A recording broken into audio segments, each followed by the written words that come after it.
کے اندر اٹھتے ہیں، میں کون ہوں، میں کیوں یہاں ہوں، میں کہاں سے آیا، میں کہاں جا رہا ہوں، میری موت کس چیز کا نام ہے، موت کے بعد کیا میں کچھ رہوں گا بھی کہ نہیں، ایک کانشنس جو میری جو کانشسنس ہے یہ ختم ہو جائے گی، اس کے بعد کیا چیز ہوگی جس کو میں خود اپنی ذات کا نام دوں، میں یہ جسم ہوں یا میں کوئی اور وجود بھی رکھتا ہوں. یہ ایسے سوالات ہیں جس کے جواب دینے کا انسان ہمیشہ متلاشی رہا، ان کو ڈھونڈنے کا.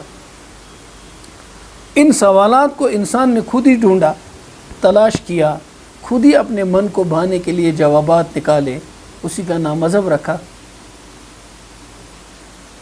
ایک چیز یہ بھی ہے، ایک نظریہ یہ بھی ہے. جیسے دیکھیں میں ابھی پیچھے یہ بات کروں گا، ہو سکتا ہے میری بات ابھی زیادہ مربوط نہ ہو، بات چلے گی تو آپ کے سوالات آئیں گے، پھر ہو سکتا ہے اس میں کوئی ربط پیدا ہو جائیں. مذاہب کی لسٹ میں بدھزم ہمارا ایک مذہب ہے جسے ہم ریلیجن کہتے ہیں.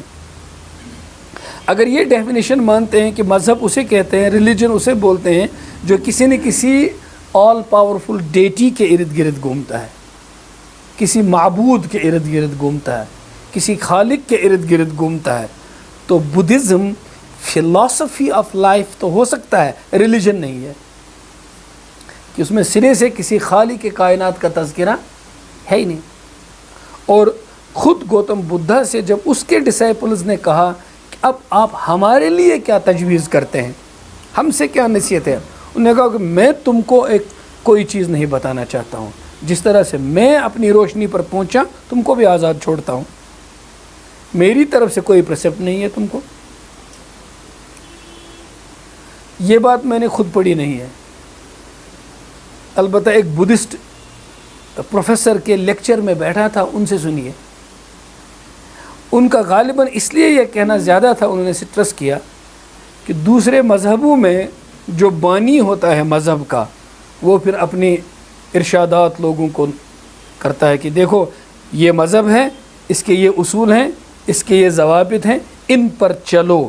چونکہ بدھزم میں ایسا نہیں ہے، اس لیے بدھزم کو زیادہ پازیٹیو دکھانے کے لیے انہوں نے یہ بات کی کہ بدھا نے یہ کہا کہ میں خود اس طرح پہنچا، تم بھی خود اس طرح نروانا تک پہنچو، میں تم کو کوئی ارشادات نہیں بتاتا ہوں. میں نے ان سے سنا ہے. So most probably he was trying to stress about that کہ یہ زیادہ پازیٹیو ہے بدھزم میں. تو اسے آپ ایک زندگی کا ایک فلسفہ کہہ سکتے ہیں، فلسفہ حیات کہہ سکتے ہیں. پھر مذاہب کی فہرست کو اس میں نہیں لا سکتے ہیں، لیکن اس کو مذہب کی فہرست میں کیوں لایا گیا؟ میں نے بھی آپ کو بتایا، ایتھیزم کو، الحاد کو بھی آج ریلیجن کہا جاتا ہے. البتہ مذہب کا انکار کرنے والے ایتھیزم کو جب ریلیجن کہتے ہیں، وہ کہتے ہیں کہ this is the only religion which is a scientific religion. All religions are against science. This is one of the foremost problems with religion. جو لوگ کہتے ہیں کہ مذہب میں پرابلم ہے اور مذہب خود ایک پرابلم ہے، ان کا کہنا ہے کہ مذہب میں ایک بہت بڑی پرابلم یہ ہے، یہ عقل اور سائنس کے خلاف ہے. کیوں؟ میں پہلے پرابلمز ہی ڈسکس کروں گا، پھر سولوشنز ڈسکس کروں گا، اور کوشش کروں گا کہ انصاف کروں، سب کی بات کروں. مذہب کو پرابلم بتانے والے لوگوں کا کہنا یہ ہے کہ دیکھیے جب انسان دنیا پہ آیا، دنیا میں اس کے پاس کیا اپنی انر جو پوٹینشلز ہیں انسان کے، وہ کیا ہیں؟ ایک آزاد عقل ہے، ایک سوچ ہے. اس سوچ میں سب سے بڑی چیز جو ہے وہ ہے کیوریازٹی. اس کیوریازٹی کی جو انرجی ہے، اس کے پروں سے آدمی اڑنا چاہتا ہے، تحقیق چاہتا ہے، کھوج لگانا چاہتا ہے، کسی چیز کا انکار کرتا ہے، کسی چیز کا اقرار کرتا ہے. گویا آدمی کے پاس آزادی کی سب سے بڑی جو سواری ہے وہ اس کی عقل ہے، اور مذہب سب سے بڑا دشمن ہے اسی عقل کا. یہ آتے ہی اس کھوج کے دروازے بند کر دیتا ہے. آواز سمجھ رہے ہیں؟ میں یہ باتیں آپ سے نہ کرتا، اس لیے کرتا ہوں کہ آج نہ کل آپ کے ذہن میں یہ باتیں آ ہی جائیں گی، اور ان باتوں کو آپ تک لائے گا کون؟ خود آپ کی عقل، کیونکہ آپ ڈھونڈنا شروع کریں گے۔ کیوں ڈھونڈنا شروع کریں گے؟ کیونکہ آپ جن تعلیمی اداروں میں پڑھتے ہو وہ مجبور کرے گی وہ تعلیم آپ کو کہ جو کچھ بھی آپ یقین کے ساتھ مانتے ہیں اس پر شک کی نگاہ سے دیکھو۔ جو ایپیٹمی ہے ماڈرن ایجوکیشن کی، اٹ کریٹس ڈاؤٹ، شک پیدا کرتی ہے، اور ماڈرن ایجوکیشن میں شک کو علم کی ماں کہا گیا ہے۔ You cannot know unless you doubt.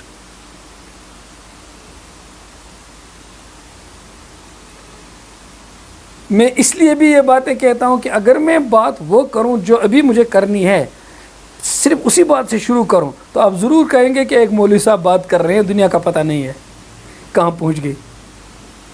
اس لیے میں یہ بتاؤں گا کہ آپ کو ہم ٹیڑھے کوچوں سے بھی واقف ہیں، لیکن ایک سیدھی گلی بھی ہے جہاں سے گزرنا ضرور چاہیے۔ پھر آپ کی عقل کے سامنے یہ رکھیں گے کہ آپ یہ ساری گلیاں جو ہیں ان کو دیکھنے کی کوشش کر رہے ہیں، تو ایک اور گلی میں جانے کی کوشش کیوں نہیں کرتے ہیں؟ وہ بھی تو عقل ہی کہتی ہے اس گلی کو بھی دیکھ لیں، اس کو بھی دیکھ لیں۔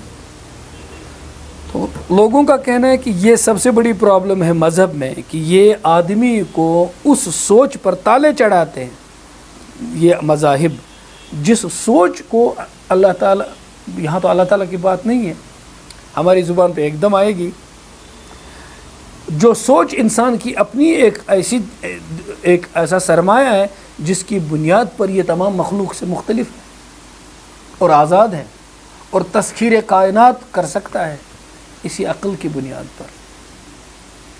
یہ بات کیوں اٹھتی ہے؟ اس لیے جب یہ ایزیوم کیا جاتا ہے کہ مذہب عقل پر تالے چڑھاتا ہے،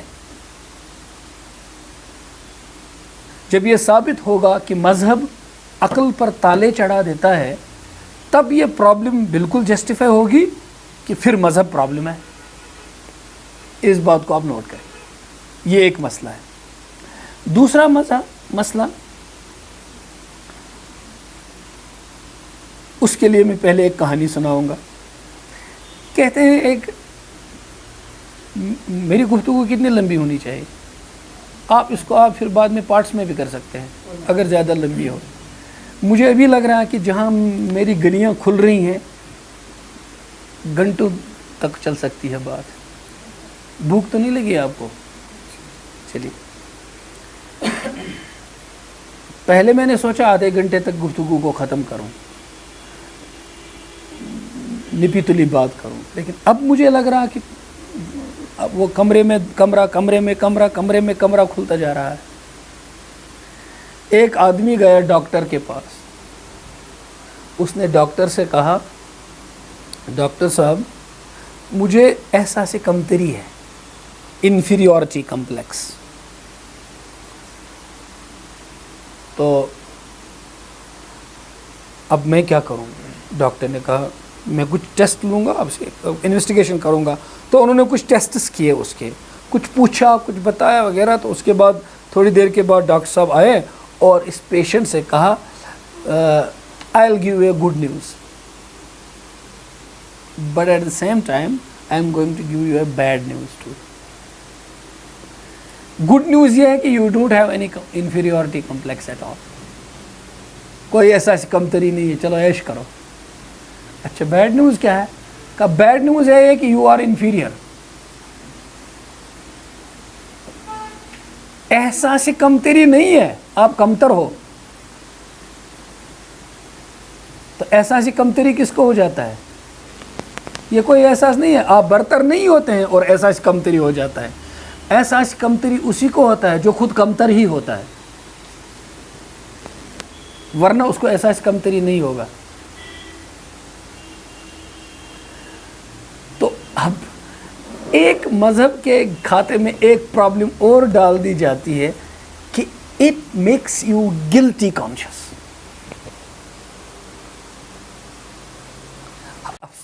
حیرانگی کی بات ہے یہ صرف مذہب کے مخالف لوگ نہیں کہتے ہیں،